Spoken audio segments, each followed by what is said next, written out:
Registering with GST is a simple two-stage process consisting of Part A and Part B of the registration application. This video will introduce you to Part B of the registration application.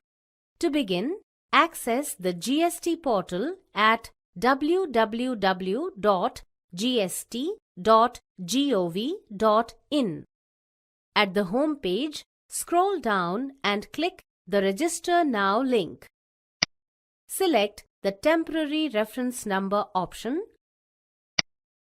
Enter the TRN that was generated on submitting Part A of the registration application and enter the CAPTCHA code as before. Click Proceed when done. This will send an OTP on your mobile phone number as well as email address. Enter the OTP when received and click Proceed. Notice the status of the registration application shows as Draft. Go ahead and click the Edit icon to continue. Part B here has 5 sections, with each section containing multiple fields that need to be filled up. Make sure to fill out all the mandatory fields.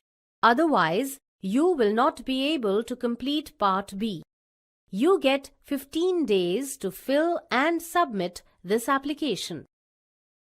The available fields depend on your selection in the Constitution of Business drop-down.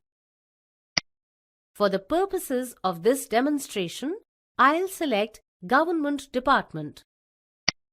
Then, select the type of government and the date on which tax needs to be deducted. In the Jurisdictional Details section, select your sector, circle, ward, charge or unit and fill out the center jurisdiction details from the respective drop-downs.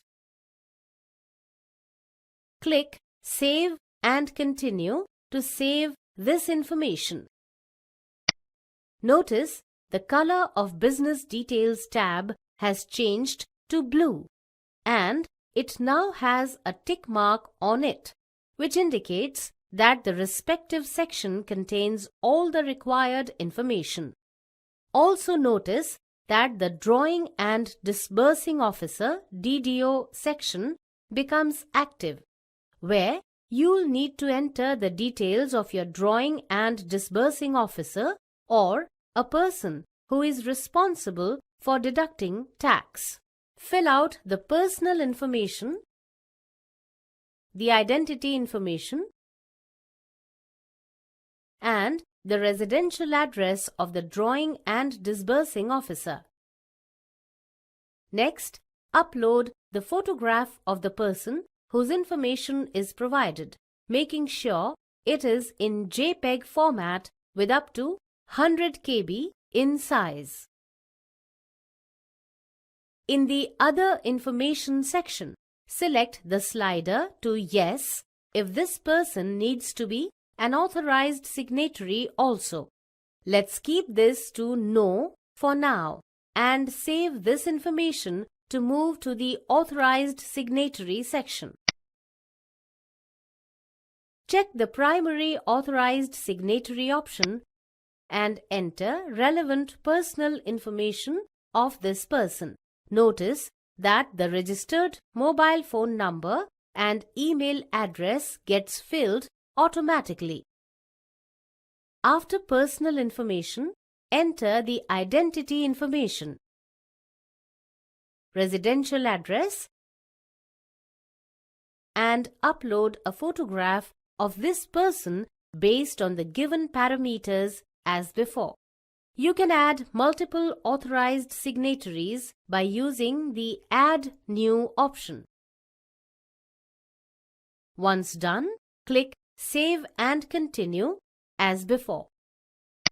In the Office Address of Tax Deductor section that opens next, fill out the address of your business premises, the contact information of the given location, nature of possession of the premise, and attach a document such as electricity bill that supports this information. You will see more options in this drop-down. While attaching, please make sure that the document is in PDF or JPEG format with up to 1 MB in size. Click Save and Continue to proceed. And verify the entered details before submitting the form. Check the declaration statement, select the name of the authorized signatory and enter the name of place. Finally, submit the application using one of the 3 options displayed on your screen. In this example, I'll submit my application using the Electronic Verification Code (EVC) option, which requires entering the OTP for authentication.